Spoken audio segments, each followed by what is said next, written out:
হত্যাৰ লাইসেন্স নে আত্মৰক্ষাৰ প্ৰকৃততে কি উদ্দেশ্যত আৰ্ম লাইসেন্স সহজলভ্য কৰিলে মুখ্যমন্ত্ৰীয়ে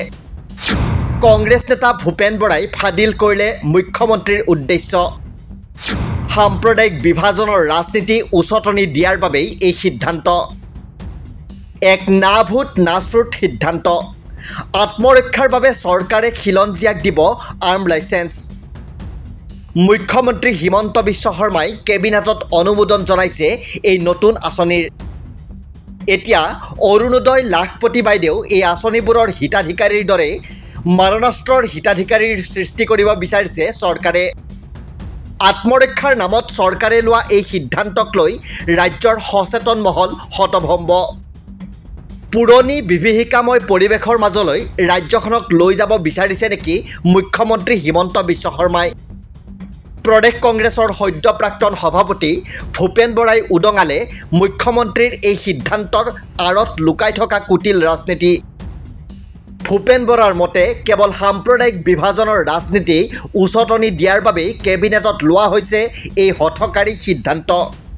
কৰিবলৈ বিচৰাটো সংবিধানৰ নামত শপত লোৱা এজন ব্যক্তিৰ বাবে এটো কিমান সমীচীন হৈছে এটো আমি চিন্তা কৰাৰ প্ৰয়োজন আছে তাৰমানে মুখ্যমন্ত্ৰী ডাঙৰীয়া ক'ব বিচাৰিছে নেকি যে ল এণ্ড অৰ্ডাৰ নিয়ন্ত্ৰণত অসম পুলিচৰ ক্ষমতা নাই নে মুখ্যমন্ত্ৰী ডাঙৰীয়া এটো বুজাব বিচাৰিছে নেকি যে অসম পুলিচে নিয়ন্ত্ৰণ কৰিব পাৰিব বুলি মোৰ বিশ্বাস নাই violence is the prerogative of the state আজি পেহেলগাম কাণ্ডৰ আমি প্ৰতিশোধ লৈছো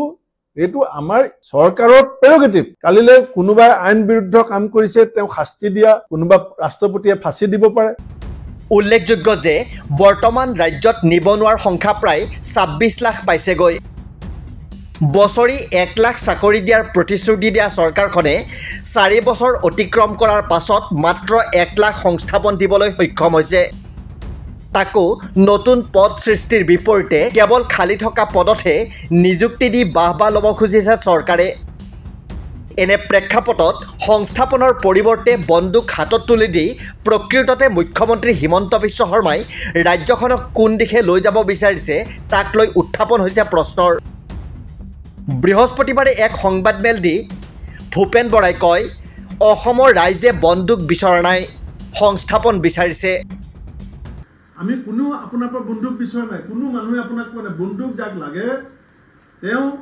আইনগত বিধিগতভাৱে এপ্লাই কৰিব য'ত এপ্লাই কৰিব লাগে প্ৰচিডিউৰ আছে ডিপাৰ্টমেণ্টৰ ৰুল আছে ৰুল বুক আছে এপ্লাই কৰিব ভূপেন বৰাই কেবিনেটত অন্যান্য ৰাজনৈতিক দলৰ নেতৃত্বকো সমালোচনা কৰি কয় আৰ্ম লাইসেন্সৰ এই সিদ্ধান্তৰ বাবে ইতিহাসে তেওঁলোককো ক্ষমা নকৰিব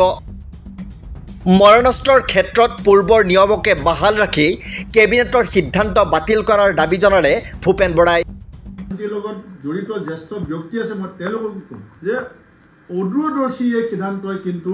অসমক সেই সময়ছোৱালৈ আকৌ ঠেলি দিবলৈ আপোনালোকে যে চেষ্টা কৰিছে ইতিহাসে কিন্তু আপোনালোকক ক্ষমা নকৰিব সেইকাৰণে মই এই কথা আজি অসম চৰকাৰক কৈছোঁ যে আপোনালোকে অতি শীঘ্ৰে এই সিদ্ধান্তটো বাতিল কৰক আৰ্মছ লাইচেন্সৰ সম্পৰ্কত যি পুৰণা নীতি আছে সেইমতে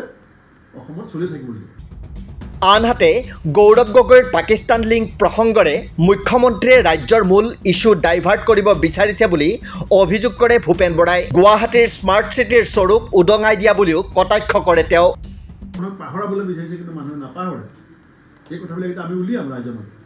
আমি বিজেপিক অসমৰ মানুহ পৰিৱৰ্তন যে কথা কৈছিলোঁ এইটো কি তাৰমানে বন্দুকৰ পৰিৱৰ্তনৰ কথা কৈছিলোঁ বন্দুক সংস্কৃতিৰ কথা কৈছিলোঁ আমাক কোৱা হৈছিলে যে অসম নিয়োগ সৃষ্টিকাৰী ভাৰতবৰ্ষৰ ভিতৰত 1 নম্বৰ ৰাজ্য আমাক কোৱা হৈছে ব্ৰহ্মপুত্ৰৰ দুই পাৰে এক্সপ্ৰেছ হাইৱে হ'ব ব্ৰহ্মপুত্ৰখন খানি পেলাই অসমৰ বানপানী নাইকিয়া কৰি দিয়া হ'ব আজি গুৱাহাটীৰ অৱস্থা কি এজাক বৰষুণত আজি গুৱাহাটী আপুনি আজিৰ দিনটোত গুৱাহাটী আপোনালোকে এতিয়া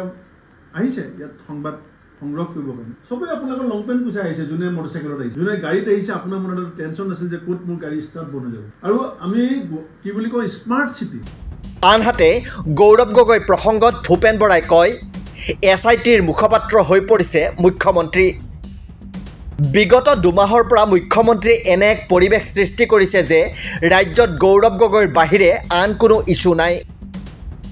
SITৰ নিৰপেক্ষ তদন্তৰ ওপৰতো সন্দেহ ভূপেন বৰাৰ আপোনালোকৰ মাজতো এইটো কথা আলোচনা হৈছে কিন্তু আপোনাৰ বক্তব্য নহয় আপোনালোকৰ মাজত আলোচনা হৈছে যে তাৰমানে নিৰপেক্ষ তদন্ত হৈ থকা নাই ক'ৰবাত ৰাজনীতি হৈ আছে সেইকাৰণে SIT হৈ আছে আমিতো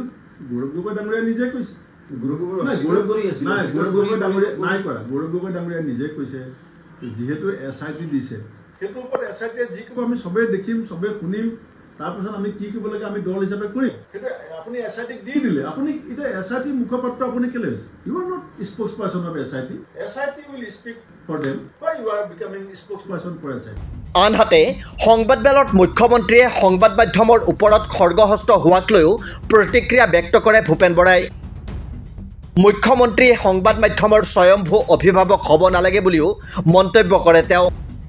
মিডিয়াই কি ৰোল ল'ব সেইটো মুখ্যমন্ত্ৰীয়ে ক'ব নালাগে। মিডিয়াৰ কাৰণে নিজৰ এটা ইথিক্স আছে, সংবাদ মাধ্যমৰ কাৰণে সংবাদ মাধ্যমৰ নিজস্ব ইথিক্স আছে। মুখ্যমন্ত্ৰী সংবাদ মাধ্যমৰ স্বয়ম্ভূ অভিভাৱক হ'ব নালাগে।